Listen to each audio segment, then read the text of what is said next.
75 years of independence हा coin आहे. बघताय तुम्ही? हा जाऊ द्या. नशीब बदलायचा सर्वात सोपा गुरुमंत्र आज मी तुम्हाला या व्हिडिओत सांगणार आहे. पण माझी खात्री आहे एक दिवस माणूस सूर्यावर जाईल, सूर्यावर चालेलही, महासागराचं पाणी आटेल, अग्नी आपला दाह सोडेल, पण मानवी मन निर्विकार होईल. हे या सगळ्यांपेक्षा कठीण आहे. हे तुम्हाला माहिती आहे का? कारण आजचा माणूस बाहेरून यशस्वी दिसतो, पण आतून अस्वस्थ असतो. विचार थांबत नाहीत, भीती संपत नाही आणि मन क्षणभरही शांत बसत नाही. म्हणूनच शास्त्र एकच मार्ग सांगतो, उपासना करा, जप करा, ध्यान करा, नामस्मरण करा, काहीही करा, पण जे कराल त्यात सातत्य ठेवा.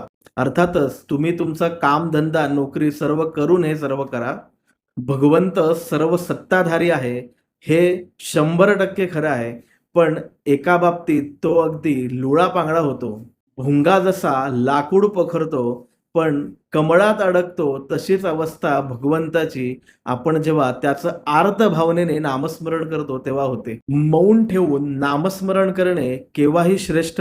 बरेच नामस्मरण करणारे लोक मौन ठेवून जप करत असतात, पण ईश्वरी नामस्मरण मौनामध्ये करत असताना मन सतत इकडे तिकडे पळतं. म्हणून मोठ्या आवाजात नामस्मरण करणे ते मौनापेक्षा खूप चांगलं काम करतं. कारण मौनात मन पळतं, मोठ्याने म्हणलं की नामात मन अडकतं. रोज थोडा वेळ एकाच नामाचा जप, कुठलाही दिखावा न करता आणि कोणालाही न सांगता पण नियमितपणे नामजप करा. तुम्हाला असं वाटतं की नशीब बदलायला हवं, तर काही नवीन करू नका. फक्त नामजप, नामस्मरण चालू करा. प्रचिती येते, 100% येते. वेळ लागतो, पण खात्रीने येते.